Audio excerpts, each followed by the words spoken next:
Ça veut dire une minute? On est là? Alors, bonjour ici tout le monde, l'Église du Lac-Saint-Louis, et bonjour à ceux qui sont sur le web. Alors, oui, il y en a qui nous regardent sur le web parce qu'ils ne peuvent pas être avec nous. Il y a Mario qui a été mis en quarantaine parce que sa fille a fait un voyage. Mario et toute sa famille sont en quarantaine, sont obligés de rester chez eux. Il y en a peut-être que des enfants ont décidé de rester à la maison. Il y en a qui toussaient, des choses comme ça. C'est correct, mais grâce à la technologie, on peut être ensemble. Mais c'est plate, on ne peut pas se parler. Mais bienvenue à tous ceux qui nous écoutent. Bienvenue à ceux qui sont ici parmi nous. Et soyons ensemble bénis. On ne vit pas tous ça facile, le COVID-19, mais rappelons-nous que Jésus, c'est notre espérance. Et ce matin, à la maison, devant notre ordinateur, sur notre téléphone, sur notre tablette, ou ici, j'aimerais ça qu'on se fasse violence. Cette semaine, il y avait le téléjournal. Aujourd'hui, on a un téléjournal spécial. Tout le téléjournal va être consacré au coronavirus. What? Tout le téléjournal. Pendant 1 heure de temps, ils ont parlé de ça. Mais là, on va se faire violence ce matin. On va peut-être en parler un peu. Mais on va se faire violence que Jésus reste notre priorité, que Jésus reste nos pensées, qu'on pense à Jésus, qu'il soit le centre de nos pensées. Pas facile. Qu'il soit le centre de nos pensées ce matin, tout le monde ensemble. On va essayer ça? On va commencer en lisant Apocalypse au chapitre 1, au verset 10. Je fus saisi, c'est Jean l'apôtre qui parle, je fus saisi par l'Esprit le jour du Seigneur et j'entendis derrière moi une voix forte comme le son d'une trompette.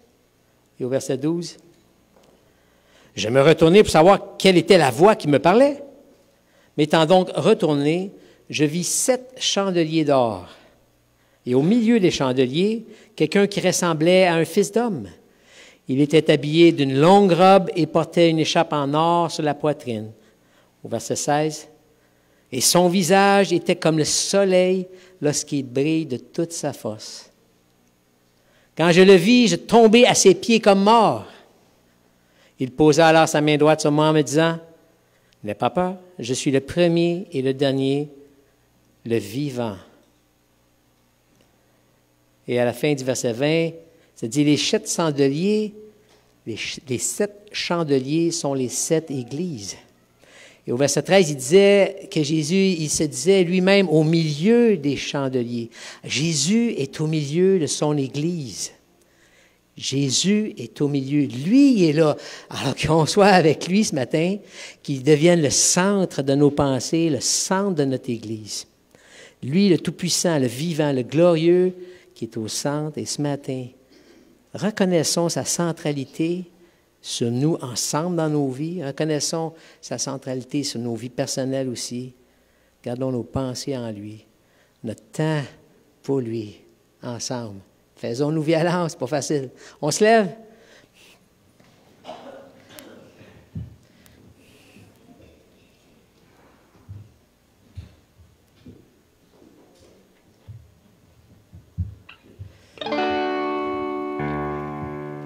Ma richesse, ma gloire et ma félicité.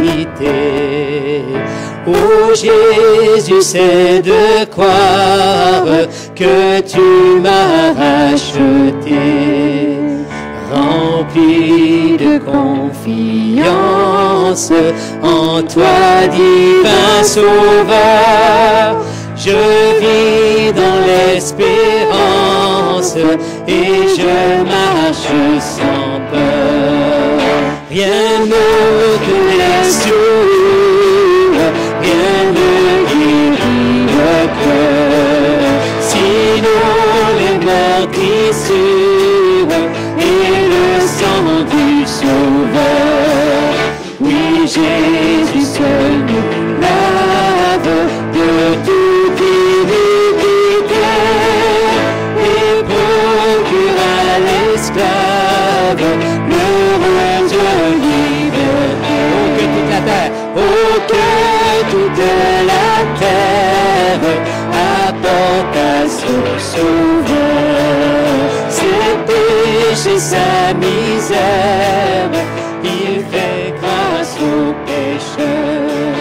Son amour insondable lui fit quitter le ciel pour donner aux coupables un salut éternel. Est-ce qu'on croit ça?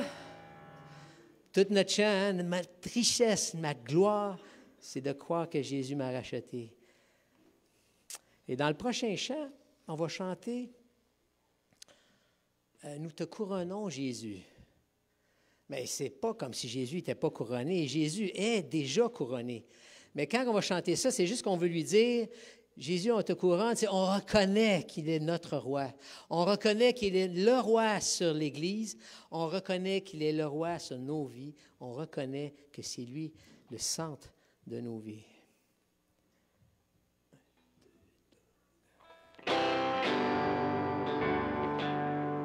Au nom divin, mon Rédempteur, Jésus, puissant Sauveur, Jésus, puissant Sauveur, nous prosternons tous devant toi, nous te couronnons roi, nous te couronnons roi. C'est toi, Jésus, c'est toi que nous couronnons roi.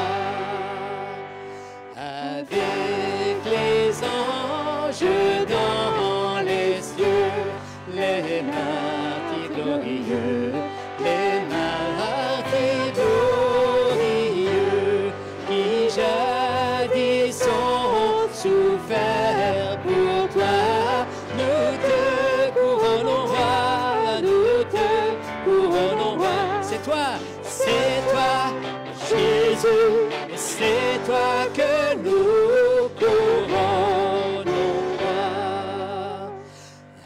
Arrêtez au prix de ton sang, ô Sauveur tout-puissant, ô Sauveur tout-puissant, sauvé par grâce, par la foi, nous te couronnons roi, nous te couronnons roi. C'est toi, Jésus, c'est toi, Jésus, c'est toi que nous couronnons roi. Bientôt nous te verrons au ciel, sur ton trône éternel, sur ton trône éternel, mais nous vivons déjà qu'en toi, nous te couronnons roi, nous te couronnons roi. C'est toi, Jésus, c'est toi que nous couronnons roi. C'est toi, Jésus, c'est toi que nous couronnons. C'est toi, Jésus, c'est toi, Jésus, c'est toi que nous couronnons roi.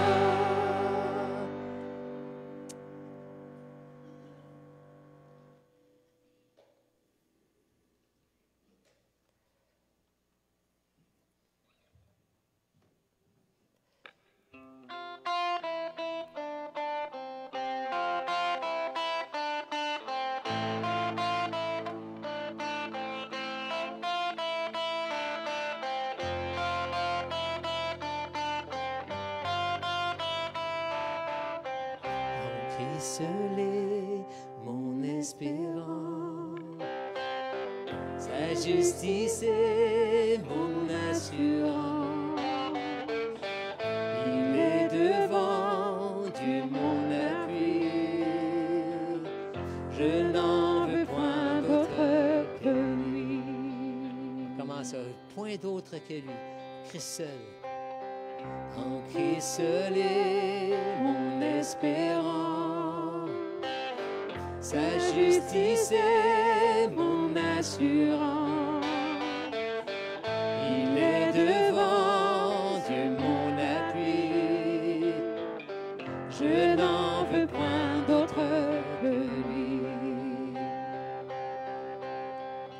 Jésus-Christ, mon rocher, ma confiance est en son amour. Dans l'orage, il est Dieu, Seigneur de tout.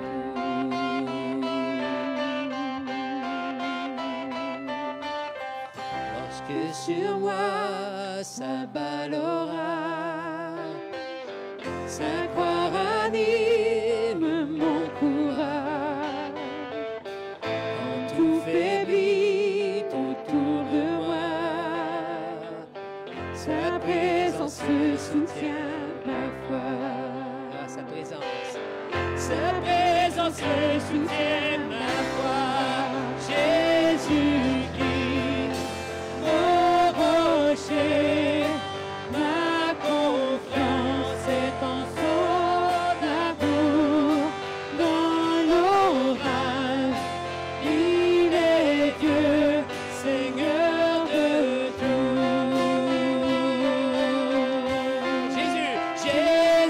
Jésus-Christ, mon rocher, ma confiance est en son amour. Dans l'orage, il est Dieu, Seigneur de tout.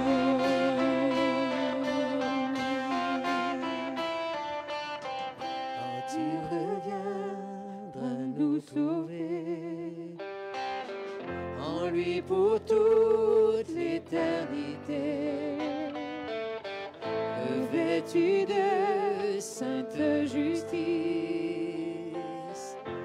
et semblable devant son trône. Comment ça? Quand il reviendra nous trouver, est-ce qu'on croit ça? On va être semblable devant lui pendant l'éternité, en sa présence, en sa sainte présence. Quand il reviendra nous trouver, en lui pour toute l'éternité, revêtu de sainte justice et semblable devant son trône.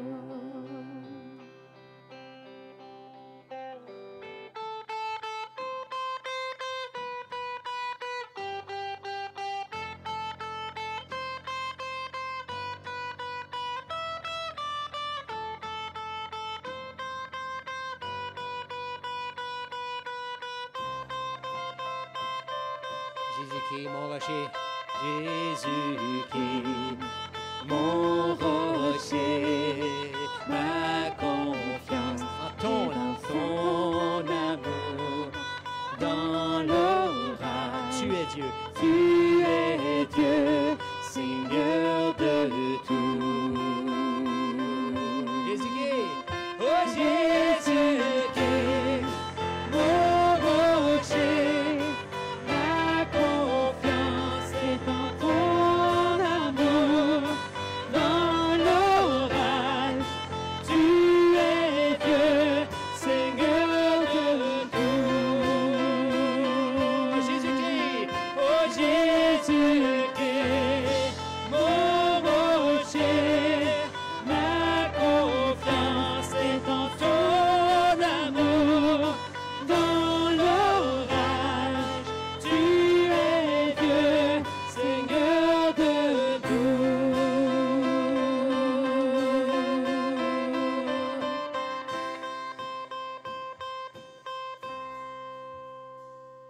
Tu étais là dès la création, Fils unique du Dieu très haut. Le mystère de ta gloire révélé, en toi, Christ, notre Seigneur. Oh, ce nom est si merveilleux. Oh, ce nom est si merveilleux. Le nom de Jésus-Christ, mon roi. Oh, ce nom est si merveilleux. Sa beauté sans pareil. Oh, ce nom est si merveilleux. Le nom de Jésus.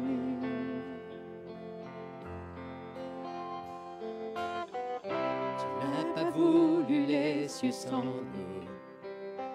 Alors Jésus, tu es venu. Ton amour a vaincu nos péchés. Rien ne peut nous séparer.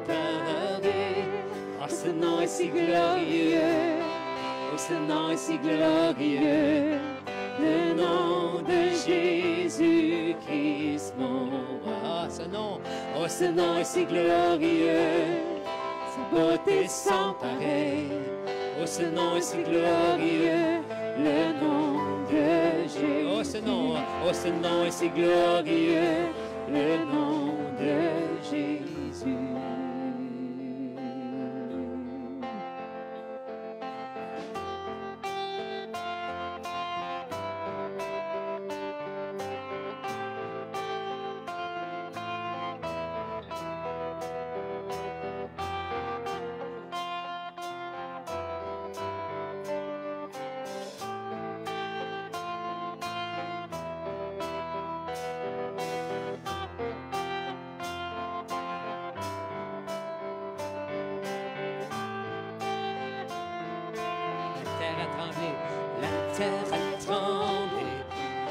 S'est déchiré, les amants, la mort et le péché. Les cieux chantent ta gloire, l'écho de ta victoire, car tu es le roi ressuscité. Et tu es sans rival, tu es sans égal, Dieu, tu triomphes à tout jamais. À toi soit le règne, à toi soit la gloire, ton nom surpasse tout autre nom. Oh, ce nom est victorieux, oh, ce nom est victorieux, le nom de Jésus-Christ, mon roi. Oh, ce nom est victorieux, sa puissance sans pareil. Oh, ce nom est victorieux, le nom de Jésus. Oh, ce nom victorieux, le nom de Jésus. Oh, ce nom victorieux, le nom de Jésus.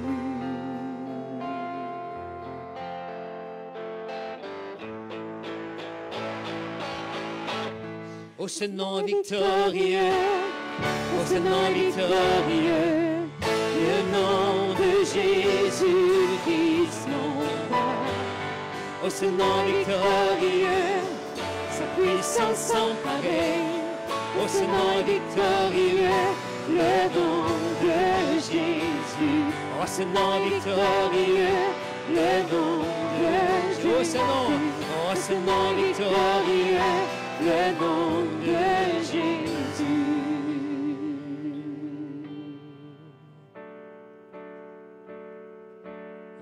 Seigneur Jésus, on veut t'élever. Tu es digne de recevoir nos louanges. C'est sur toi qu'on veut rester centré ce matin, maintenant, ensemble. Aide-nous, Seigneur, à garder nos pensées en toi et à jouir de ta présence. Merci. Tu es digne. Tu es digne, agneau de Dieu, de recevoir le livre et d'en ouvrir les sceaux. Tu es digne.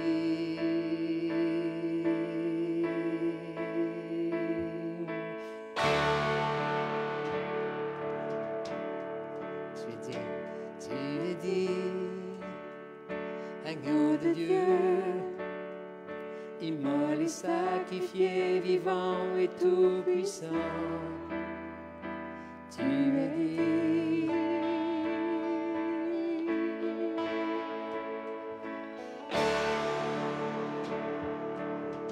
Tu es digne. Tu es digne, agneau de Dieu, car tu as racheté pour Dieu par ton sang des hommes de tout lieu, toute langue, tout peuple et toute nation, et sur la terre ils régneront. Tu es digne. Tu es digne. Tu es digne, agneau de Dieu, de recevoir puissance, richesse, sagesse, la force, l'honneur, la gloire et la louange. Tu es digne, agneau de Dieu, de recevoir puissance, richesse, sagesse, la force, l'honneur, la gloire et la louange. Tu es digne, agneau de Dieu, de recevoir puissance, richesse, sagesse, la force, l'honneur, la gloire et la louange. Tu es digne, agneau de Dieu, de recevoir puissance, richesse, sagesse, la force, l'honneur, la gloire et la louange.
Avec moi, et tu es digne, agneau de Dieu, de recevoir puissance, richesse, sagesse, la force, l'honneur, la gloire et la louange.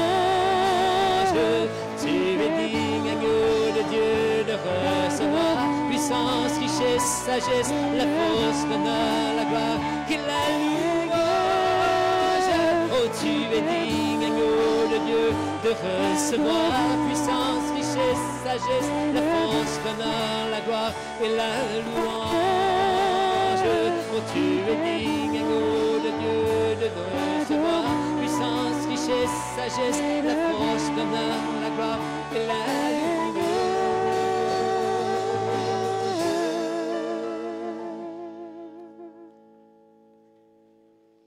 Amen. On peut s'asseoir.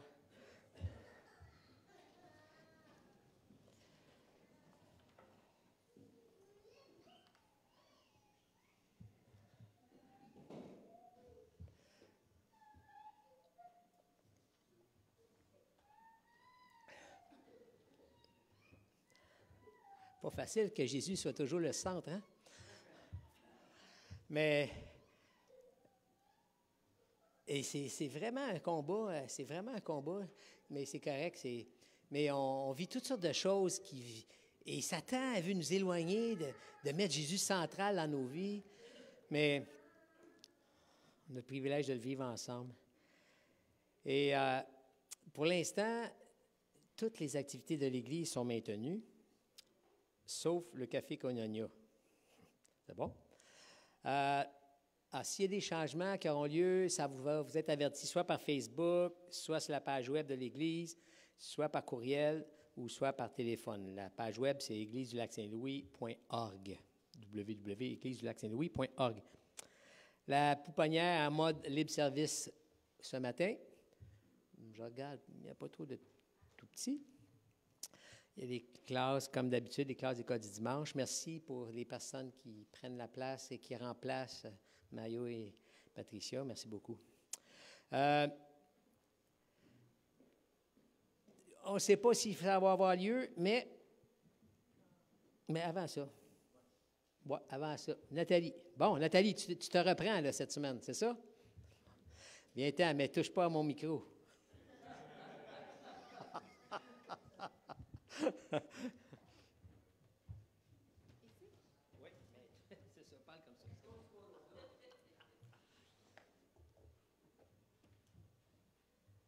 Oui, mais bonjour. Dans le fond, oui, je voulais vous montrer la semaine dernière.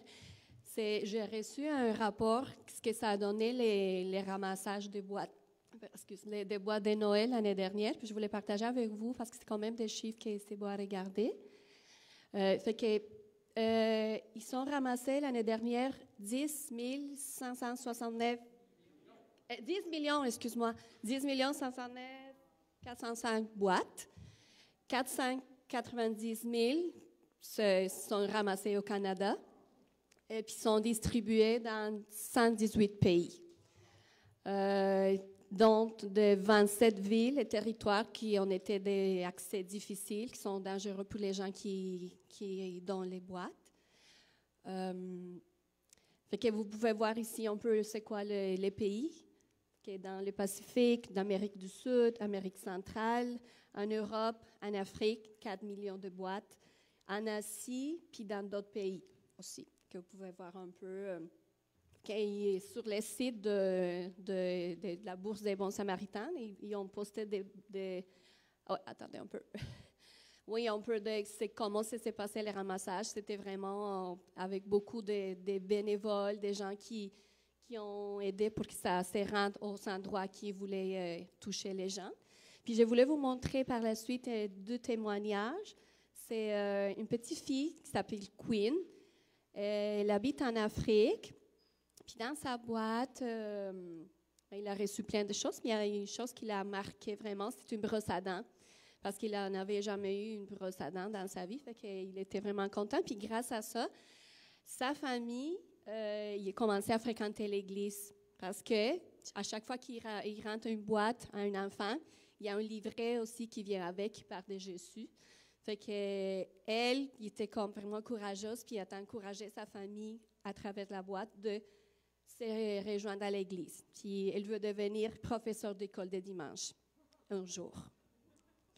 Ensuite, il y a aussi, c'était en Équateur, en Amérique du Sud.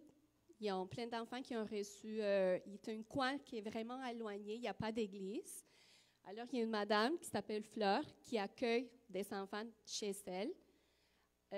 Ils ont la Bourse des Bons Samaritains, ils ont réussi à rejoindre cette femme-là pour donner le livret aux enfants. Puis eux, c'est un livret qui est comme 12 leçons. Puis ils ont déjà fini les 12 leçons, mais les enfants, ils veulent recommencer les leçons, puis regarder c'est quoi. Fait que la madame, il fait le travail avec les enfants. C'est vraiment des conditions difficiles. Il n'y a pas d'électricité, pas d'eau. Mais c'est la madame, il a pris ça dans le corps, puis c'est ça qui fait les boîtes, dans le fond, que les enfants ils ont reçu les cadeaux, puis ça les livrait, puis ça les attire à continuer à apprendre, puis à vouloir savoir de Jésus. Puis on donnait des chiffres comme quoi, depuis 2019, 23,3 millions d'enfants ont reçu le message à travers la boîte, puis 11,2 millions ont pris la décision de suivre Jésus à partir d'avoir reçu la boîte. C'est ça fait qu'ils ont posté plein de photos des enfants. C'est vraiment beau à voir la joie qu'ils ont de recevoir quelque chose. Puis aussi, à chaque fois qu'ils reçoivent la boîte, il y a des gens qui sont entraînés pour partager la parole avec ces enfants. Que la boîte, c'est vraiment les messages. C'est les cadeaux qu'ils reçoivent. Oui, parce qu'il y a des enfants qui reçoivent presque pas des cadeaux, même pas quand c'est sa fête ou au Noël, n'importe quand. Mais c'est vraiment le message qui vient avec la boîte, que je trouvais ça intéressant. Puis il y avait un verset qu'ils ont mis sur le site du Bourse Samaritain qui se dit « Chantez au Seigneur un chant nouveau, du bout du monde, chantez sa louange, vous qui voyagez sur la mer, vous qui la remplissez et vous les peuples éloignés. » C'est notre devoir aussi de prier pour que ces boîtes-là qui ont porté le message, puis ça rend des fruits encore plus. Je vais remercier, oui. C'est Huguette qui va prier pour nous ce matin, pour ces boîtes, puis pour la mission, le travail qui fait la Bourse du Bon Samaritain. Seigneur, on veut vraiment te remercier pour cette possibilité qu'on a de rejoindre des enfants de partout dans le monde. Merci pour la richesse de certains pays. Merci pour tous ceux qui prennent ça à cœur. Et merci pour ces enfants qui reçoivent avec leur famille. Et Seigneur, notre prière, c'est vraiment, oui, qu'ils soient heureux des petits cadeaux, mais aussi qu'ils soient surtout heureux de ce cadeau que toi, tu leur offres, le cadeau de la vie éternelle. Seigneur, ouvre les cœurs des enfants, ouvre les cœurs des parents, et qu'il y ait un peuple nombreux qui deviennent tes enfants à cause de ces efforts qui sont faits de tous les coins du monde. Alors, Seigneur, continue de bénir ce ministère. Merci pour Nathalie qui est engagée dans ce mouvement-là. Et bénis-la aussi. Merci pour chacun de ceux qui ont donné ici dans notre Église et au Canada. Seigneur, que ça puisse continuer longtemps et encore pour ta gloire, Seigneur. Amen.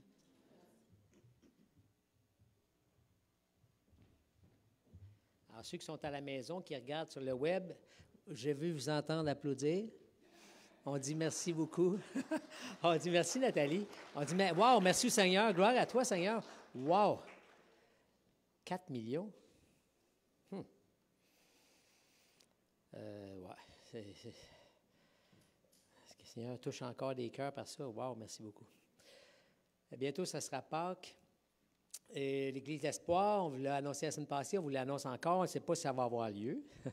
Mais c'est planifié, donc on vous l'annonce. De l'islam au christianisme, le vendredi soir, M.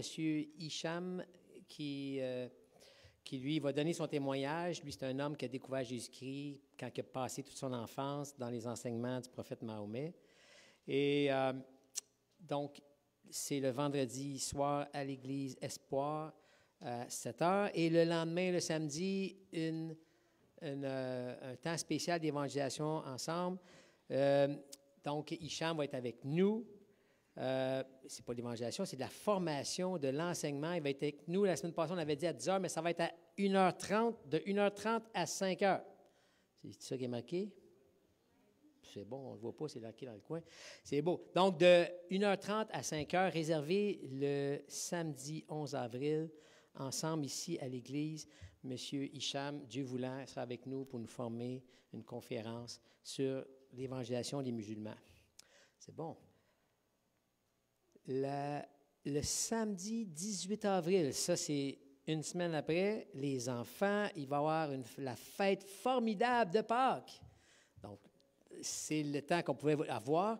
Donc, la fête formidable de Pâques pour les enfants de 5 à 12 ans, le 18 avril. Les parents réservaient ça pour les 5 à 12 ans. Le 18 avril, ici à l'Église, vous vous inscrivez sur la page web de l'Église, églisedelacsaintlouis.org. C'est bon? Ça ressemble à ça. J'inviterai les préposés aux offrandes.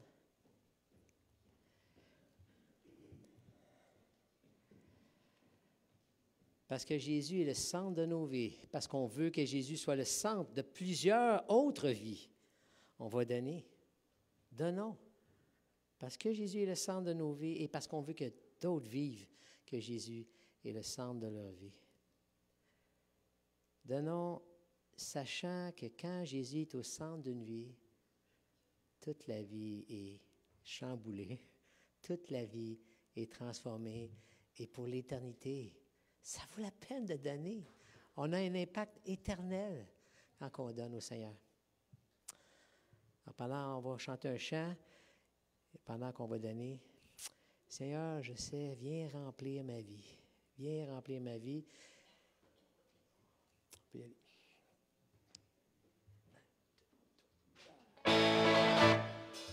On se lève.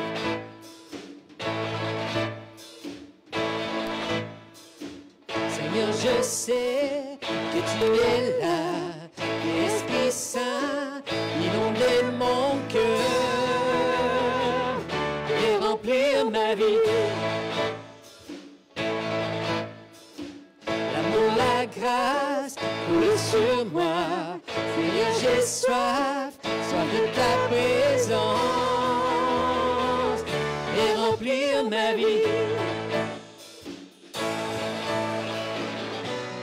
Et par ta grâce me laver de tout péché. Inonde-moi de ton amour, tout est nouveau. Je te cherche, te désire, j'ai soif de ta présence. Je te cherche, te désire, j'aime ta présence. Seigneur, je sais que tu es là, l'Esprit Saint remplir ma vie. L'amour, la grâce coule sur moi. Seigneur, j'ai soif, soif de ta présence. Viens remplir ma vie. On va commencer le chant. Et Jean-Philippe va venir nous parler de la parole. Les enfants vont aller dans leur classe. Demandons au Seigneur de remplir nos vies. Demandons au Seigneur qui est là de venir inonder nos cœurs. Demandons au Seigneur de venir nous enseigner en chantant. Seigneur, je sais que tu es là. Esprit Saint, inonder mon cœur. Viens remplir ma vie. L'amour, la grâce, coule sur moi.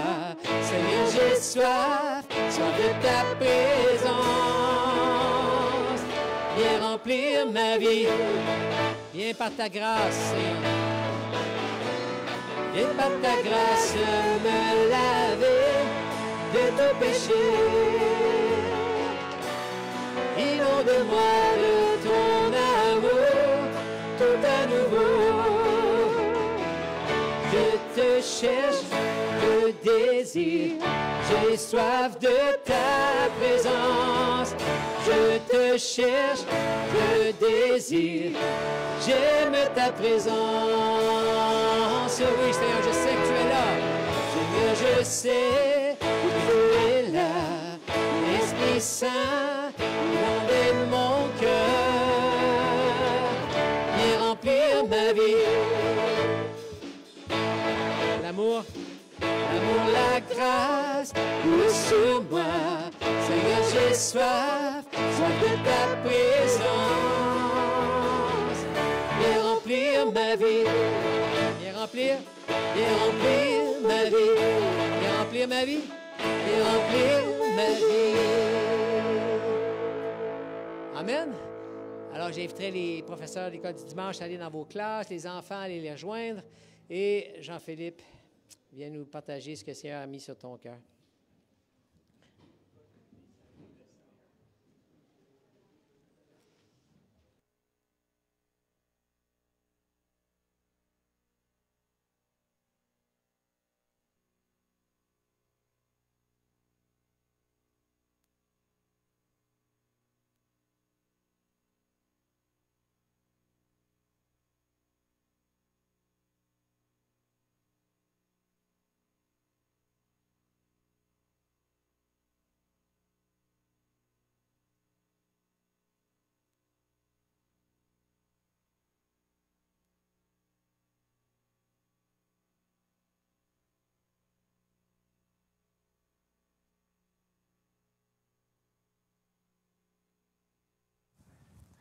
C'était ça du temps de fête. Bonjour à tous et à toutes. Bonjour à tous ceux qui sont à distance aussi. Allô, je vais me mettre ici, il me voit mieux. Allô. C'est un matin un peu spécial, n'est-ce pas? Vous êtes tous super bien distribués. Il y a de la place entre toutes les personnes. C'est vraiment génial. C'est bon. On sait que Dieu n'a pas perdu le contrôle, n'est-ce pas? Il faut se le rappeler par moments, surtout dans des moments comme celui-ci. Et je vous invite à contempler la création, contempler la grande histoire de l'humanité. On voit bien que Dieu est au contrôle. Et on doit se mettre à agir, non pas par crainte, mais par bienveillance, n'est-ce pas? Par générosité pour les personnes autour de nous. Et comme on va le voir ce matin, une véritable connaissance de la personne de Dieu nous donne du discernement et fait croître notre amour pour l'autre. L'autre, que ce soit un frère ou une sœur en Jésus, l'autre, que ce soit notre voisin qui reste à côté de chez nous, ou que ce soit un parfait inconnu. Notre connaissance de la personne de Dieu va nous aider à avoir un meilleur amour. Lorsqu'on lit des récits bibliques, des fois, il y a des bons personnages, puis des fois, il y a des mauvais personnages. Et souvent, quand on lit les mauvais personnages, on ne s'identifie pas du tout à eux, n'est-ce pas? Des fois, c'est la même chose avec les bons personnages. Des fois, on n'arrive pas à s'identifier à eux.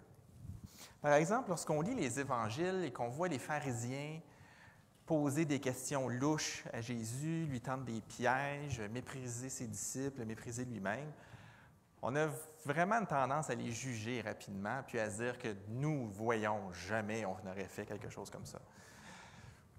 Des fois, même, on voit les bons personnages, puis on ne pense pas qu'on peut réagir comme eux. Je suis en train de mélanger mes feuilles, c'est bon. Il est facile de lire un texte comme celui qu'on va regarder ce matin et de juste penser que c'est du contexte. C'est des choses, dans le fond, qui ne viennent pas nécessairement nous rejoindre parce que c'est des choses qui sont arrivées il y a longtemps, puis Paul parle de personnes qui font des trucs, puis ça n'a rien à voir avec nous. Mais si on prend le temps de s'y attarder, comme on va le faire, on va voir qu'il y a des choses qui viennent nous parler à nous. Sinon, des fois, on lit ça et on dit « Ah, Paul, il était doux, puis il était fin. » Mais c'est pas ça. Dieu n'a pas conservé des choses dans sa parole juste pour qu'on se dise « Ah, Paul était doux et il était fin. » Avant d'aller plus loin, j'aimerais ça qu'on prie ensemble. Seigneur Dieu, tu es parfaitement souverain sur tout ce qui se passe dans notre pays, tout ce qui se passe sur terre en ce moment. On le sait, on le croit, mais tu sais, Seigneur, parfois notre esprit est plus faible, on devient facilement inquiet, soit inquiet pour nous-mêmes, soit inquiet pour les gens autour de nous. Et ce matin, il y a une espèce d'ambiance particulière. Je te prie de venir nous donner ta paix, nous permettre de se reposer en toi et d'être attentif à ta parole. Je te demande la grâce de moi pouvoir partager ce que tu as mis sur mon cœur de communiquer et de donner à chacun l'attention nécessaire. Permets que la technologie nous serve bien pour ceux qui sont à distance. On te demande ton secours aussi pour les personnes qui sont atteintes et pour ceux qui prennent soin d'eux. Tout cela pour ta gloire, Seigneur. Amen. Alors, sans plus de formalité, on va plonger dans notre texte. On va le commencer au verset 14, même si on l'a vu la semaine dernière. Paul est en train de parler aux Philippiens. Il leur dit que tout contribue au progrès de l'Évangile. Et la plupart des frères et sœurs, encouragés dans le Seigneur par mes chaînes, ont plus d'assurance pour annoncer sans crainte la parole.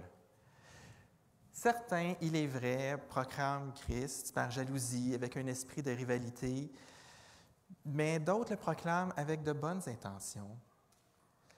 Les uns agissent par amour, sachant que je suis là pour la défense de l'Évangile. Les autres, animés d'un esprit de rivalité, excusez-moi, je suis perdu dans mes feuilles, annoncent Christ avec des intentions qui ne sont pas pures et avec la pensée d'augmenter les souffrances de ma détention. Mais qu'importe, de toute manière, que ce soit pour de mauvaises intentions, que ce soit sincèrement, Christ est annoncé et je m'en réjouis. Non, je m'en réjouirai encore. À première vue, la situation, c'est navrant, c'est encore navrant. Paul est en prison et comme on a vu la semaine passée, il se réjouit parce qu'il peut partager l'Évangile en prison et que les frères à l'extérieur de la prison prennent d'assaut la ville et annoncent l'Évangile sans crainte. Et là, il y a un hic qui arrive ici. Tous ne sont pas en train d'annoncer l'Évangile pour les bonnes raisons. Paul mène un combat, on le sait. Il y a des situations externes à l'Église, le fait qu'il est en prison, les autorités romaines, les autorités juives, les Juifs en général, ou les païens en général. Tous ces gens-là ont causé du trouble à Paul d'une façon ou d'une autre. C'est un combat, il y a de l'adversité.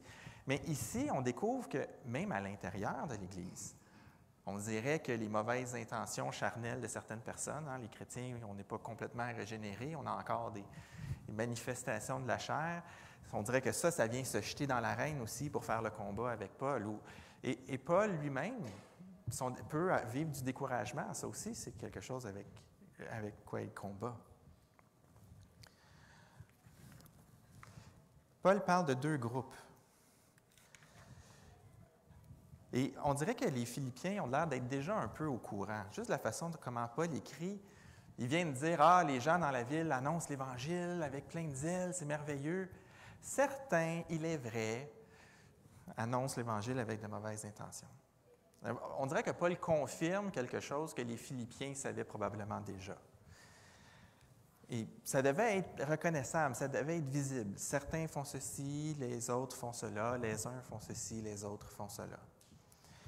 Et on va essayer de voir c'est quoi les deux groupes qui sont là. je vous montre une version raccourcie du passage. Donc, on a certains proclament avec un esprit de rivalité, mais d'autres avec de bonnes intentions. Les uns agissent par amour, les autres avec des intentions qui ne sont pas pures. Et la façon dont le texte est construit, c'est un super sandwich, d'accord? Il y a les méchants, les bons, les méchants. On appelle ça, là, le mot scientifique, c'est un chiasme. On essaie de mettre l'attention, c'est construit pour mettre l'attention sur ce qui est dans le milieu, d'accord? Paul veut attirer l'attention sur ceux qui font les choses pour les bonnes raisons. Et il y a le but ici, c'est d'attirer l'attention sur l'unité et l'amour. C'est le centre même du chapitre. Un peu comme si tout le chapitre 1 était construit pour venir pointer là-dessus. Puis ça va devenir le thème du chapitre 2, puis en fait, ça va devenir un thème qui est récurrent dans toute l'épître. Il y a un quatrième élément, là j'ai fait exprès en coupant le verset comme ça, il y a un quatrième élément, on peut les résumer comme ça, désolé. On peut dire que le groupe 1, il proclame Christ pour de bonnes intentions par amour, et les autres proclament Christ, ça a l'air positif, avec des intentions impures, avec la rivalité et de l'envie. Et là, il y a un autre élément dans le texte qui décrit chacun des groupes. Les uns agissent par amour, sachant que je suis là pour la défense de l'Évangile, tandis que les autres agissent avec la pensée ou pensant augmenter mes souffrances. Il y a un petit lien intéressant. Bon, on sait pas, on n'a pas assez d'informations dans la lettre pour savoir c'était quoi vraiment l'objectif de ceux qui voulaient faire souffrir Paul, de quelle façon il espérait rendre sa détention plus difficile. On n'a pas cette information-là. Et bon, on peut lire toutes sortes d'hypothèses, mais finalement, ça reste des hypothèses. Et je n'ai rien vu qui contribuait vraiment à une compréhension différente du passage. Et je pense que les Philippiens devaient en fait avoir une idée eux-mêmes déjà, c'était quoi, de quelle façon ces gens-là souhaitaient rendre la situation de Paul plus difficile. Mais ça ne semble pas être très, très pertinent pour le propos de Paul. On sait que certains agissent sachant pourquoi Paul est là, et d'autres agissent en pensant ou dans l'espoir ou en espérant lui causer du trouble. C'est vraiment intéressant de noter que l'amour et la connaissance reviennent ensemble encore, par amour sachant ou par envie en espérant. Mais l'amour et la connaissance qui sont connectés comme ça, ce n'est pas la première fois qu'on voit ça, n'est-ce pas?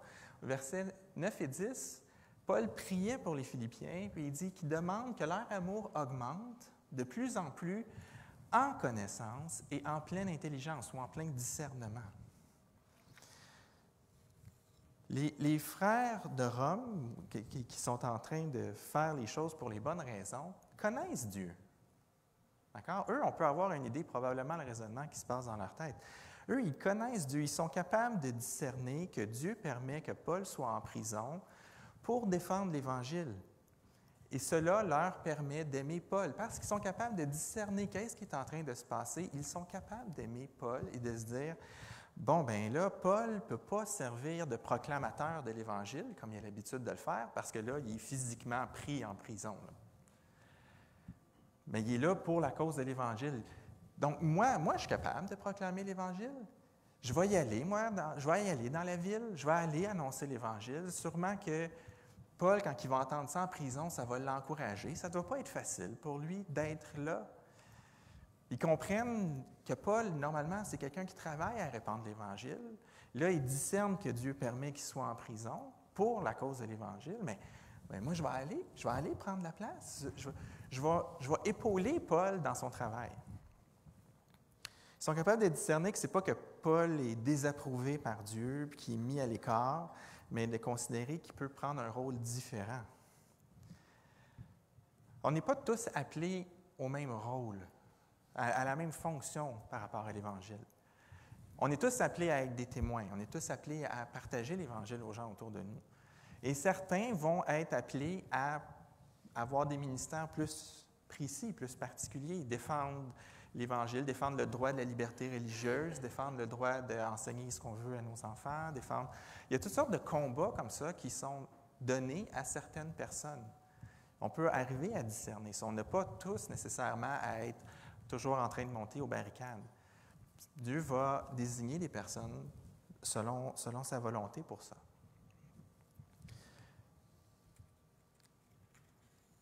Donc, l'amour pousse à agir, non pas aveuglément. Parfois, on va dire l'amour est aveugle, puis on fait plein de choses quand on est amoureux. Je certifie, on fait plein de choses quand on est amoureux. Mais ici, ce n'est pas un amour qui pousse à agir de façon aveugle, c'est le contraire, en fait. L'amour est motivé par la connaissance. Parce qu'on connaît Dieu, on se met à aimer mieux. Et bon, c'est le contraire avec la rivalité et l'envie dans notre passage. Ces gens-là, eux, n'agissent pas en connaissance de cause. Eux cherchent un moyen de faire souffrir Paul. Et pourtant, le résultat de leur action, c'est vain parce que Paul, lui, il se réjouit. Eux cherchent à lui rendre les choses misérables, mais Paul, lui, se réjouit. Ils n'ont pas la connaissance parce que leur action n'aura pas le résultat escompté. Peut-être que là, certains vont vouloir lever un sourcil et faire « Bien là, Paul, il est donc bien doux. Il est capable de dire que c'est avec des motifs. Ça doit être assez évident, les motifs, qu'il n'y a même pas besoin d'expliquer aux Philippiens pourquoi ils ont des mauvais motifs. Ça doit être évident ce qui se passe. » Puis Paul, lui, fait juste dire « Je me réjouis parce que Jésus est proclamé. » Est-ce que Paul est quelqu'un qui se laisse intimider? Est-ce que Paul est quelqu'un de doux, qui donne une passe gratuite à tout le monde? pas vraiment, n'est-ce pas? Dans Galates, il va dire, fait que là, on n'est pas dans le même, on est dans un autre épître, il va dire, si quelqu'un, même nous, même un ange venu du ciel vous annonce un évangile différent que celui que nous avons prêché, qu'il soit maudit. Nous l'avons déjà dit, je le répète maintenant, et tout de suite après. Si quelqu'un vous annonce un autre évangile que celui que vous avez reçu, qu'il soit maudit. Dans l'Épître aux Galates, on a ce troisième groupe de personnes qui ne sont pas dans notre texte à nous, mais je veux juste l'amener pour comparer. Eux annoncent un autre évangile. Il n'y a pas d'autre évangile. Il n'y a pas d'autres bonnes nouvelles. Mais ceux qui, dans Galates, sont décrits ici, remplacent la bonne nouvelle. Et comment qu'ils remplacent? C'est avec un petit mensonge, un petit mensonge qui rajoute à la bonne nouvelle. Il y avait une expression qui disait « Jésus plus rien égale tout ». Je ne sais pas si ça vous dit quelque chose, il y a un livre écrit comme ça. Et moi, en bon mathématicien, j'ai travaillé les équations.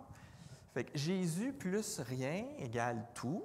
Jésus plus quoi que ce soit égale rien.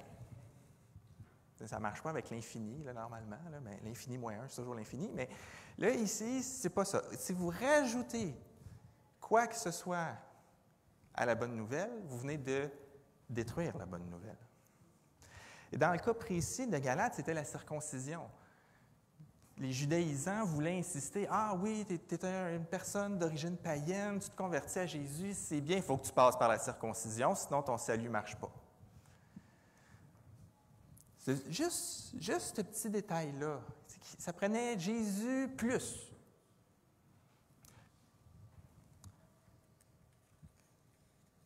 L'Évangile est un message qui divise, parce que c'est un message extrêmement exclusif. La bonne nouvelle, c'est que Jésus seulement et pleinement est nécessaire pour ton salut. Si on enlève quelque chose, si on rajoute quelque chose au salut, à ce qui est nécessaire pour avoir le salut, on vient de tout foutre en l'air, ce qui fait la force du salut. Parfois, on veut ajouter des trucs pour rendre l'Évangile méritoire, pour en quelque sorte nourrir l'homme orgueilleux. C'est difficile d'accepter que j'ai vraiment rien à faire, que je ne peux pas contribuer à mon salut. J'ai plein de choses à faire après, à cause que j'ai mon salut. Mais je n'ai aucune chose à apporter pour avoir mon salut. Puis ça, on aimerait ça serait plus facile de convaincre les gens qu'il faut qu'ils grimpent la plus haute montagne, qu'ils aillent chercher la fleur bleue. OK, il y aurait une file pour y aller. Mais de dire qu'il n'y a vraiment rien, ça, c'est dur, ça, c'est difficile. Puis des fois, on fait l'inverse, on se met à enlever des choses de l'Évangile pour rendre ça plus soft, plus doux, moins subversif. Il y a une expression qui est sortie que je trouve vraiment géniale. On dit le christianisme remplace la bonne nouvelle parfois, les chrétiens remplacent la bonne nouvelle parfois par un moralisme déiste thérapeutique. Hein? Plein de beaux commandements, d'instructions, avec un peu de morale, un peu d'exigence, dans le but d'être bien. Dieu veut que tu sois bien. Il veut que tu sois confortable. Il veut que tu sois heureux. Il veut que tu aies une maison correcte, des relations correctes. Puis pour ça, ben écoute, va à l'église, lis ta Bible, prie, puis donne de l'argent aux pauvres. Puis, tu sais, regarde Jésus, c'est ça qu'il disait, tu sais, prendre soin des pauvres, prendre soin de la veuve. C'est partout dans l'Évangile. Tu sais, dans le Nouveau Testament, il y a ça partout. Fais ça, tu sais, les chrétiens, ils se rassemblent. Mais ça, c'est pas la bonne nouvelle. Ça, c'est la vie dans l'Église. Mais c'est pas la bonne nouvelle. La bonne nouvelle, c'est pourquoi Jésus a dû mourir. Mais ça, c'est pas une bonne nouvelle. Oui, parce qu'il est mort pour toi. Ça, c'est la bonne nouvelle. Juste ça, c'est la bonne nouvelle. Sans rien de plus, sans rien de moins.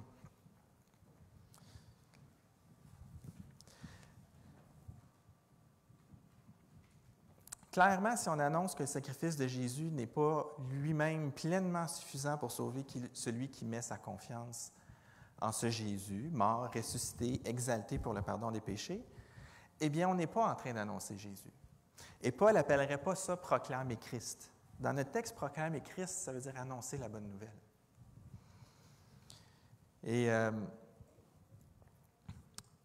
si quelqu'un veut tromper les hommes en annonçant le pseudo-évangile, comme notre troisième groupe ici, Paul ne va pas dire « je me réjouis parce qu'ils font quand même des bonnes choses ». Il va dire « soyez maudits ». À la fin du livre de Galates, il dit « si vous voulez couper le petit bout là, avec la circoncision, coupez-vous dans tout au complet. Okay? Disparaissez. Vous envoyez des gens en enfer. » C'est ça qu'il est en train de dire. Vous êtes en train de détruire la bonne nouvelle. Mais ici, dans notre texte, il n'y a pas ça. Dans notre texte, on a juste les deux premiers groupes qui proclament Christ. Vraiment, correctement. Et il n'appellerait pas ça « proclamer Christ » si le message n'était pas conforme.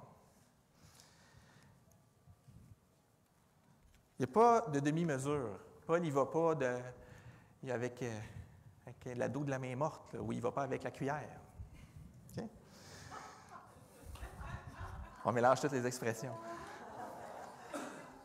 C'était dans mon texte.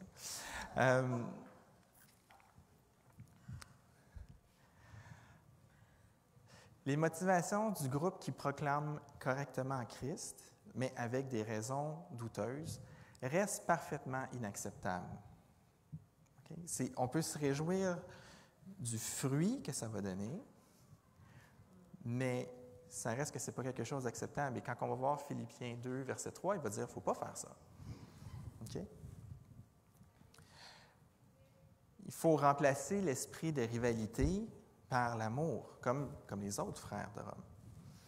Et je veux qu'on discute un peu plus de ce lien-là qu'on a vu la dernière fois entre l'amour et la connaissance. Parce que ce n'est pas nécessairement évident.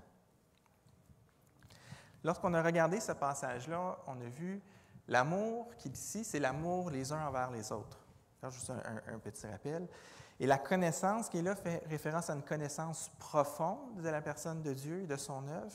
Et le terme pleine intelligence ou plein discernement, c'est vraiment la capacité de reconnaître et d'approuver ce qui vient de Dieu. C'est de faire « Ah oui, ça c'est de Dieu. OK, ça je comprends, ça c'est de Dieu. » Fait que l'intelligence qui est là, c'est vraiment de discerner. Quand les choses se passent, je reconnais le doigt de Dieu dans ce qui se fait. Approuver ce qui est bien, ce qui est divin. Et dans notre texte, on voit ça en action. Les frères motivés par de bonnes intentions voient Paul en prison. Puis, ça aurait pu être pour plein de raisons que Paul soit en prison. Mais ça aurait même pu être que Dieu l'écarte. En quelque part, Dieu fait ça des fois avec des gens. Mais eux, et puis c'est peut-être en fait ce que pensaient les gens qui étaient rivaux. Ah, Paul a été tassé par Dieu, parce que Paul ne faisait pas les choses comme il faut. C'est peut-être ça qui se pensait, on spécule. Mais ceux qui ont compris que c'était pour défendre l'Évangile, qui étaient en prison, eux comprenaient un peu plus le plan de Dieu. C'est cette logique-là qui va traverser tout notre chapitre. Par la connaissance croissante des choses de Dieu, on parvient à un amour et à un discernement. Comment ça a pu se manifester dans leur tête? Une façon pour essayer d'interpréter les événements, c'est toujours de se demander quel genre de personne est Dieu. Et si vous ne comprenez pas une situation, s'il y a une situation qui est difficile, qui nous inquiète, qui nous angoisse, ou qu'on est fâché, quel genre de personne est Dieu? On va partir à la base, au lieu d'essayer de déchiffrer tout de suite la situation, on va partir d'en haut, on va partir de ce qu'on est sûr, de qui est Dieu, puis on va essayer de descendre. Quel genre de personne est Dieu? Quel genre de moyens utilise-t-il pour déployer le salut et régner sur les nations? Et comment Dieu fait ça? Parce que c'est ça l'objectif de Dieu, c'est ça qu'il est en train de faire. Donc, si on veut comprendre n'importe quelle situation, on va essayer de se placer dans la peau de Dieu. Qu'est-ce que Dieu est en train de faire? Pourquoi il permet ça? Qu'est-ce que Dieu est en train de faire? Dieu veut répandre le salut. Dieu établit son royaume. C'est à ça qu'il est occupé. C'est son plan, c'est son projet qui est en route. Donc, si on se place là-dedans, on va être capable de lire plus facilement ce qui se passe autour de nous. Fait que les frères de Rome ont dû se dire, le Seigneur a utilisé Paul dans tellement de situations déjà. Est-ce que ça se peut que maintenant, ils veulent se servir d'un gars qui est citoyen romain, qui a une super formation théologique dans toutes les Écritures telles qu'elles étaient jusqu'à maintenant, qui a été capable d'évangéliser toute une partie de l'Asie? Est-ce que ça se peut maintenant que Dieu veut utiliser ce gars-là pour aller confronter des gens que personne d'autre va pouvoir faire? Peut-être que Dieu est en train de mettre Paul devant les gouverneurs puis l'empereur, parce qu'il veut, dans le fond, que le christianisme soit plus toléré, plus accepté dans l'Empire, puis que ça puisse se répandre partout. C'est le genre de Dieu, il a fait ça. Dieu a fait ça dans l'Ancien Testament. D'aller toucher les rois pour que son royaume grandisse, pour que sa parole soit répandue, pour que son peuple puisse retrouver la liberté, pour que le temple puisse être reconstruit. Dieu a fait ça dans le passé. Donc, c'est peut-être ça qu'il est en train de préparer.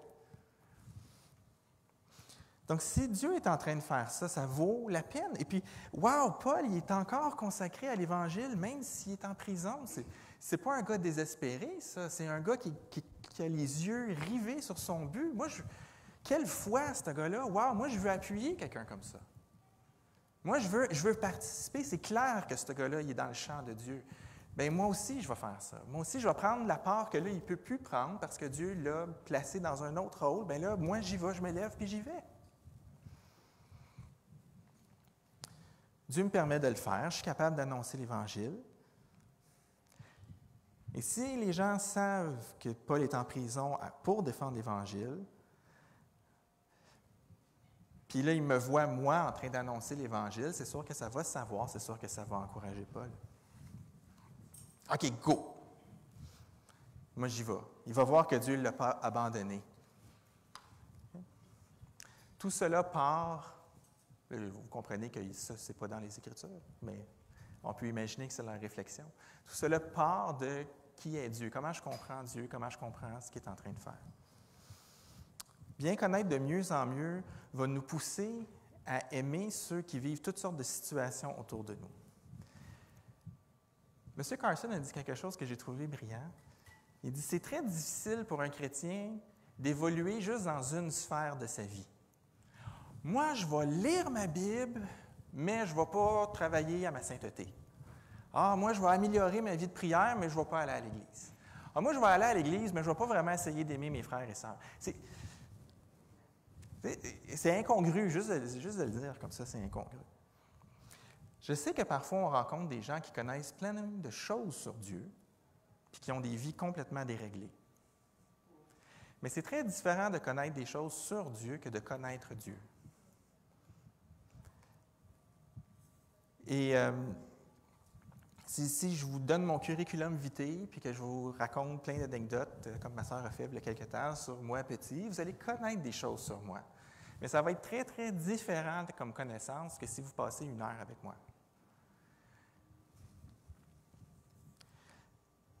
Et si vous pensez, c'est souvent comme ça que fonctionne l'idée de réputation. Quand on croit connaître quelqu'un juste à cause de ce qu'on entend, ce qu'on connaît, c'est sa réputation. Et souvent, bon, sur les réseaux sociaux, dans les médias, c'est le nerf de la guerre, d'accord? On contrôle ce qu'on met. On contrôle, et puis là, on croit connaître les gens, ou en tout cas, on perçoit une facette des gens, puis là, on déprime parce que leur vie a l'air vraiment plus le fun que la nôtre, puis là, on oublie qu'eux font juste sélectionner ce qu'ils mettent là, tu sais. Bon. On connaît les gens de cette façon-là, avec ce visage-là, avec ces expériences-là qu'ils vont mettre en ligne, mais ça revient à pas vraiment connaître quelqu'un. Et ce qui est intéressant avec Dieu, c'est que c'est plutôt le contraire. Lui, il fait tout ce qu'il peut pour qu'on le connaisse. Il nous a laissé sa parole pour qu'on le connaisse. Il y a la création dehors qui va nous permettre d'avoir une intuition, de développer quelque chose de plus intuitif. On voit que c'est grand, on voit que c'est immense, on comprend qu'il est puissant, on comprend qu'il est infini, on comprend qu'il est créatif, on comprend qu'il est actif, on comprend que nous, on est petits. Mais si on veut vraiment connaître Dieu, on va avoir besoin de sa parole.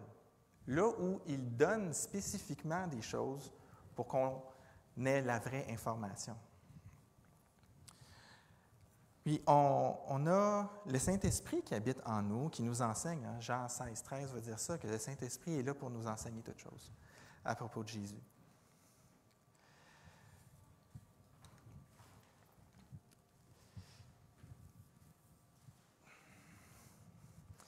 Si on peut regarder la création pour avoir une intuition de Dieu, mais qu'on a besoin de sa parole pour vraiment pouvoir arriver à la connaissance de Dieu, ça veut aussi dire que notre voisin qui ne lit pas la Bible a besoin de nous pour connaître Dieu.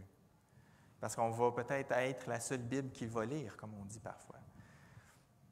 Ce qui est dehors est suffisant pour amener les gens à comprendre qu'il y a quelqu'un au-dessus de leur tête. Mais pour vraiment comprendre le message, on a besoin de la parole. On a besoin de connaître Dieu vraiment plus profondément pour arriver à voir les choses avec le regard de Dieu. Et avoir une connaissance intime de Dieu, je pourrais dire, parce que connaissance, ça fait tellement intellectuel. Pour expérimenter Dieu, puis là, je ne veux pas parler d'extase puis de trucs comme ça. Okay? Dieu n'est pas comme notre imagination. Dieu est plus grand que ce qu'on peut imaginer. Fait qu'on est mieux de prendre les mots qu'il nous a laissés pour se décrire, d'accord? Mais c'est de vivre avec lui. De vivre avec lui au quotidien, au travers les situations. Si vous venez passer une journée avec moi pour voir comment je travaille, vous allez voir comment je réagis, vous allez voir comment, quand les choses arrivent, de quelle façon je les aborde. Vous allez trouver que ma vie est relativement calme dans un bureau, dans un sous-sol, tu sais, mais vous êtes avec moi, vous marchez avec moi, vous allez voir comment ça fonctionne. Et avec Dieu, c'est la même chose. C'est dans notre marche avec Dieu qu'on découvre vraiment qui il est. Et de savoir qui il est ne va pas nécessairement nous aider à comprendre pourquoi il permet certaines choses. Quand la question « pourquoi » est vraiment dangereuse, pourquoi est-ce qu'il se passe ce qui est en train de se passer présentement? Je suis sur des forums de discussion sur Internet, il y a des chrétiens que c'est la panique. Voyons, pourquoi Dieu permet une pandémie? Est-ce que c'est parce qu'il met un jugement sur l'humanité? Est-ce que c'est parce que si? Pourquoi? Les motivations de Dieu sont beaucoup plus compliquées que les nôtres. Je sais parce que des fois, je demande quelque chose à mes enfants, puis ils disent pourquoi, puis je suis comme, ça va me prendre une demi-heure d'expliquer. Regarde, pour cette fois-ci, moi, je suis un partisan d'expliquer les choses aux enfants, mais là, maintenant, fais juste faire ce que je te demande. Fais-moi confiance.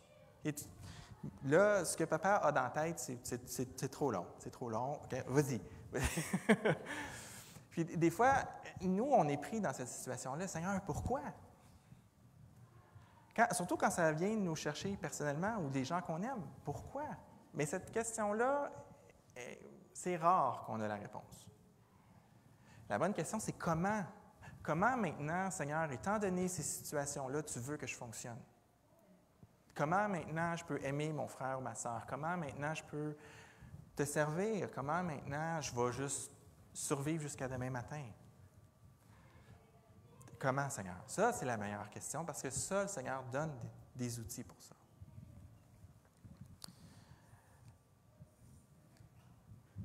Des fois, c'est spécial parce que le Seigneur permet des choses épouvantables d'arriver. Puis on peut être décontenancé. Mais de connaître Dieu va nous permettre d'être en sécurité, malgré tout, d'avoir la paix malgré tout. Parce que si vous y pensez juste un petit peu, c'est facile d'imaginer combien de situations autrement plus épouvantables auraient pu arriver puis que le Seigneur a juste empêché. En fait, je dis que c'est facile. C'est probablement pas facile. C'est facile d'en imaginer quelques-unes, mais je suis sûr qu'on ne peut pas imaginer à quel point Dieu protège sa création présentement. Et tout aurait pu être pire. Jésus aurait pu ne pas venir. Mais Dieu aime sa création. Et quand on est près de Dieu, on se rend compte à quel point il est saint, on se rend compte à quel point on est pécheur, on se rend compte à quel point son salut est merveilleux. Toutes ces choses-là se font travailler lorsqu'on connaît Dieu, lorsqu'on est près de lui. La véritable connaissance de Dieu, c'est ça qui va vous transformer. C'est ça qui nous permet d'être plus saints, c'est ça qui augmente notre vie de prière, c'est ça qui augmente notre foi. Parce que d'être près de Dieu, on se rend compte à quel point il est grand, à quel point il est merveilleux, à quel point on est insignifiant, mais à quel point on est précieux pour lui. Puis si on a de la difficulté à tout jongler ça dans la tête, c'est correct. Il faut juste accepter, je suis précieux aux yeux de Dieu. L'autre à côté est précieux aux yeux de Dieu.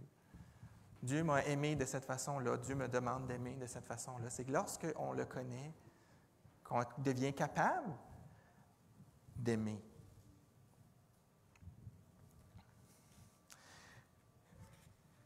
On devient capable de voir l'autre comme notre frère, notre sœur, qui est sur le même chemin de sanctification que nous. Puis au lieu d'amener du jugement, bien, on va amener de l'aide. Bon, des fois, l'aide, c'est de dire, il faut que tu arrêtes ça. Des fois, l'aide peut avoir de l'air d'un jugement, au sens où la personne est aveuglée dans quelque chose, puis Dieu attend après nous pour qu'on aille lui révéler.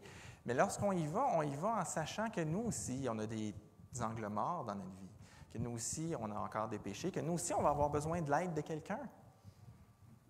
Peut-être même cette personne-là qu'on s'en va exhorter va nous exhorter en retour, puis ce ne sera même pas juste une défense pour se débarrasser de nous, ça va peut-être être profondément sincère de la part de Dieu. Mais on comprend ça quand on connaît Dieu, parce que c'est comme ça qu'il fonctionne. On apprend comment Dieu fonctionne.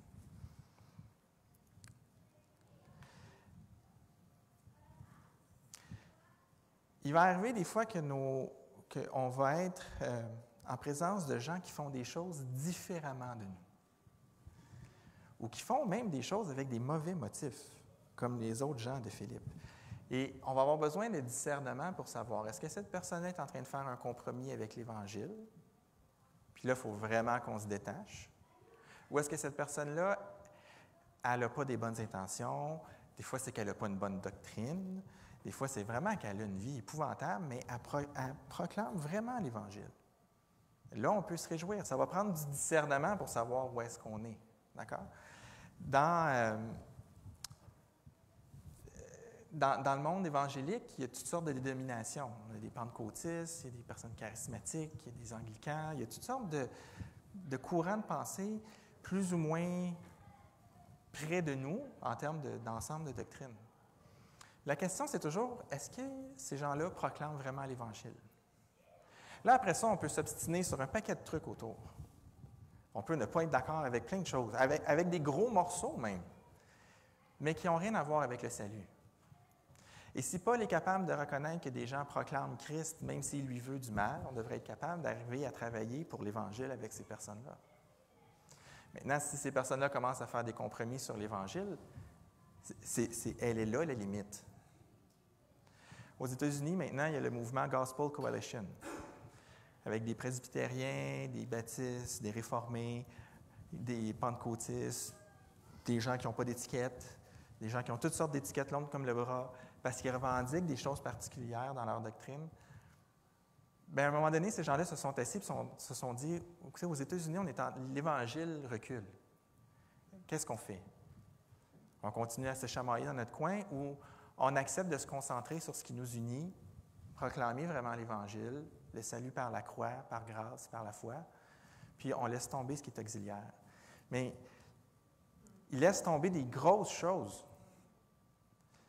Là-dedans, il y a des églises, ils ont des femmes pasteurs, ils travaillent à côté d'un monsieur qui est conservateur au bout. Ils ne sont pas du tout d'accord là, sur le fils des femmes. Là. Zéro. Là.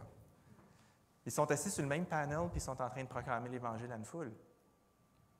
Bon, comment se passent les conversations dans l'auto quand ils retournent? C'est une bonne question. Mais ils sont capables de se réjouir que l'autre, qui sont convaincus qu'il y a une doctrine arriérée ou ben trop libérale, dépendamment de quelle base vous vous placez, est en train de proclamer l'Évangile. Puis ils reconnaissent que oui, ils prêchent l'Évangile correctement, puis c'est vraiment, les gens sont sauvés. Ils sont capables de se réjouir. C'est difficile.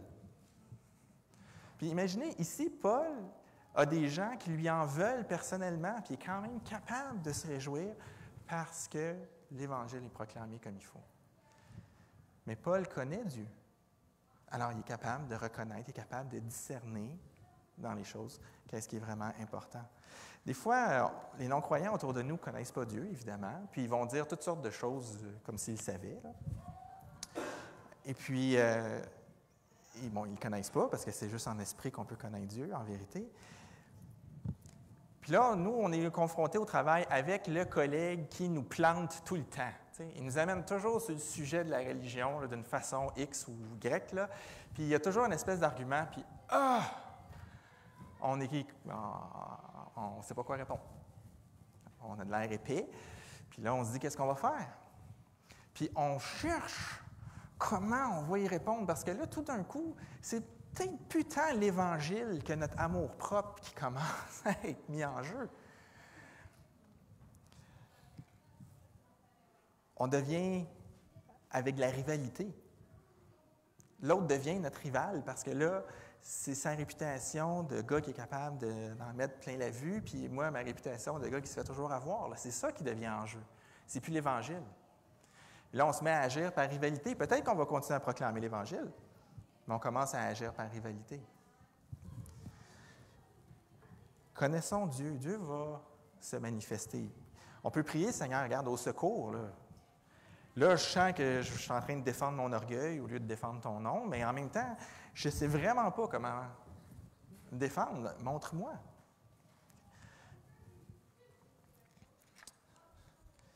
En passant, Jésus s'est laissé insulter souvent. Ça ne l'a jamais empêché d'aimer les gens, même sur la croix.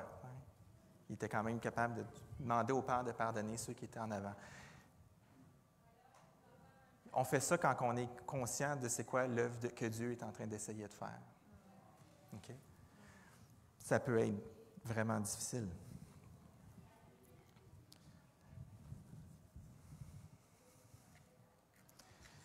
Il y a un choix que Paul fait dans ce passage-là. Et il n'est pas en train d'essayer de convaincre les Philippiens de rester attachés à lui. On a vu l'autre fois que c'était vraiment une relation profonde. Mais quand Paul est en train de tout étaler ça, il est en train de montrer qu'au travers toutes les tentatives d'attaque et d'humiliation de la part de ceux qui étaient supposés être ses alliés, en quelque sorte, malgré tout ça, Paul est capable d'avoir de la joie. Et c'est un combat. Je suis sûr que c'est un combat pour lui parce qu'il fallait que Paul vraiment se mette de côté et dise, dans le fond, mon objectif, c'est que l'Évangile soit proclamé. Donc, même si la personne le fait dans le but de me nuire, si elle le fait correctement, dans le fond, cette personne-là, c'est mon allié. Je ne sais pas pour vous, bien, moi, ça serait difficile.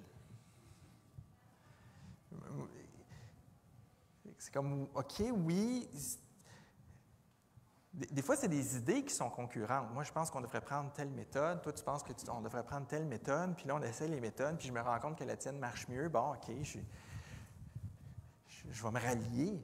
Mais si tu fais ces choses-là pour me nuire, est-ce que je vais vraiment être content de ton succès? C'est gros, mais Paul a pu relativiser la situation où, là, belle maman, il faut que tu m'aides. C'est quoi le contraire de relativiser? Absolutiser? Paul a mesuré les événements à partir de Dieu. Donc, de façon absolue. Dieu, c'est vraiment la référence. Puis il a dit, OK, pour l'œuvre de Dieu, ce que ces gens-là font, ça contribue à l'œuvre que Dieu est en train de faire, c'est correct. Faut que je me tasse. Et ça, c'est vraiment difficile. Et ça vient vraiment quand on connaît Dieu. C'est là qu'on peut faire ça, parce que là, on va avoir le bon point de départ, d'accord? Mais le but, vraiment, c'est est-ce que je fais de la propagation de l'Évangile, de l'avancement de l'Évangile, de la formation de disciples, est-ce que ça, c'est une priorité dans ma vie? Parce que c'était la priorité dans la vie de Paul. Puis je vais vous dire quelque chose, c'était la priorité dans la vie de Jésus. Ouais, moi, je ne suis pas Paul. On est tous appelés à être comme Jésus. Jésus avait des disciples qui lui posaient des questions niaiseuses, qui méprisaient son ministère. « Hey, je vais être à ta droite, je vais être à ta gauche. » Aucune compréhension de ce que Jésus est en train de faire, aucune compréhension de la gravité. Jésus a passé du temps avec des gens, avec les chefs religieux qui auraient dû normalement le reconnaître, à recevoir des insultes de leur part, à avoir des foules qui le suivaient parce qu'ils voulaient manger du pain. Le ministère de Jésus a été jonché de personnes qui lui ont été hostiles d'une façon ou d'une autre. Ça ne l'a jamais fait dévier de où ce qui s'en allait. Et si on veut être un tant soit peu comme Jésus, il faut se dire que nous, on doit avoir cet objectif-là aussi. Est-ce que l'Évangile est prioritaire dans votre vie? Est-ce que c'est vraiment important d'annoncer l'Évangile à la personne qui est à côté de vous? Et si la réponse c'est non, la première chose à faire, ce n'est pas d'aller annoncer l'Évangile. Si la réponse est non, la première chose à faire, c'est de vous coller sur la personne de Dieu. Parce qu'on peut annoncer l'Évangile de toutes sortes de façons, mais si vous voulez aimer la personne à côté de vous pour lui partager l'Évangile, vous devez la voir comme Dieu la voit, comme Dieu vous a vu avant que vous le rencontriez.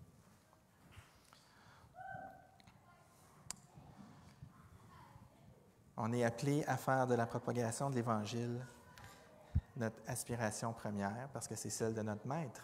C'est son œuvre, et c'est le critère sur lequel on peut s'évaluer, c'est le critère sur lequel on peut prier. Seigneur, je veux progresser là-dedans. Alors, allons rencontrer notre Seigneur, le présenter à ceux qui sont autour de nous. Et les gens ont réellement besoin de Dieu. C'est spécial la situation actuelle. Hein? Il y a 3 semaines, 1 mois, là, les gens riaient du virus. Puis tout allait bien. Puis là, ça devient un peu sérieux. Le gouvernement met en place des mesures préventives. D'accord? On n'est pas dans une épidémie au Québec, mais on ne veut pas l'avoir. Fait qu'on est dans des mesures préventives. Mais à force d'entendre parler des risques, les gens se mettent à vraiment paniquer. Tout d'un coup, les gens réalisent que peut-être que la mort est à la porte. Mais la mort est toujours à la porte. Mais c'est juste que l'espérance de vie au Canada est rendue à, je ne sais plus, 83, 86 ans, là, si vous êtes un homme ou une femme. Donc, la mort n'est pas à la porte. On a du temps en masse. Là, tout d'un coup, on va faire des... J'avoue que les mesures qui sont prises sont sans précédent. On ne veut pas que ça débute. On ne veut pas avoir à gérer une épidémie ici. Alors, on met les mesures en place. Mais les gens se mettent à vivre avec la panique. Les gens ont peur de la mort. Les gens ont peur de l'éternité. Les gens ont besoin d'entendre parler de Dieu. Alors, pour nous qui connaissons le Seigneur, rappelons-nous qui il est et ce qu'il nous demande et ce qu'il nous promet. Et soyons prêts à nous priver de nos droits, de notre confort pour le bien de l'autre et à travailler avec tous ceux qui proclament l'Évangile correctement. Et soyons remplis d'amour les uns pour les autres, d'une confiance en l'avenir qui dépend ni de nous ni de l'autre, mais de notre Seigneur, pour sa gloire. Amen.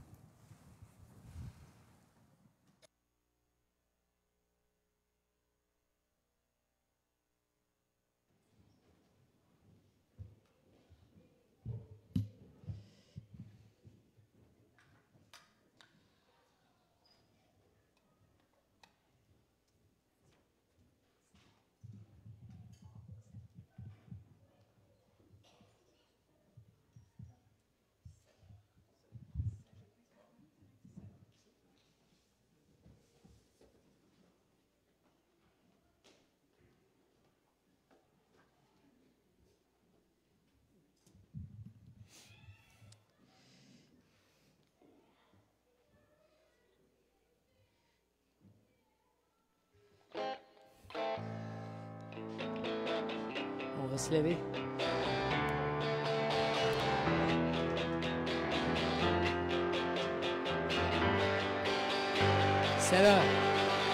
C'est l'heure que ton règne vienne, c'est l'heure que ta lumière brille, c'est l'heure que ton royaume, ô Seigneur, soit révélé, c'est l'heure, agis puissamment, c'est l'heure, convainc et reprend, c'est l'heure que ton royaume, ô Seigneur, soit révélé.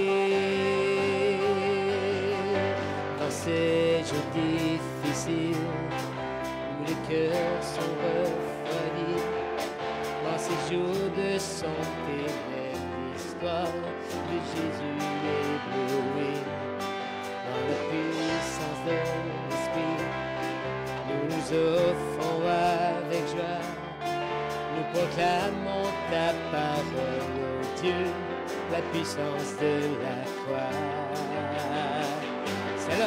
C'est l'heure que ton règne vienne, c'est l'heure que ta lumière brille, c'est l'heure que ton royaume, ô Seigneur, soit révélé, c'est l'heure, agis puissamment, c'est l'heure, convainc et reprend, c'est l'heure que ton royaume, ô Seigneur, soit révélé. Pour les captifs, les rebelles, les infidèles, les errants, les vagabonds, les grands, oui, nous intercédons dans la puissance de l'Esprit. Avec toi, nous proclamons ta parole, Dieu, la délivrance en toi, la puissance de la croix. C'est l'heure que ton règne vienne, c'est l'heure que ta lumière brille, c'est l'heure que ton royaume, ô Seigneur, soit révélé, c'est l'heure, agis puissamment, c'est l'heure, convainc et reprend, c'est l'heure que ton royaume, ô Seigneur, soit révélé. C'est l'heure que ton règne vienne, c'est l'heure que ta lumière brille, c'est l'heure que ton royaume, ô Seigneur, soit révélé, c'est l'heure, agis puissamment, c'est l'heure, convainc et reprend, c'est l'heure que ton royaume, ô Seigneur, soit révélé. C'est l'heure que l'Évangile soit au centre de nos vies, qu'on la proclame avec des bonnes intentions. Merci Jean-Philippe. Bonne semaine tout le monde. 2, 3.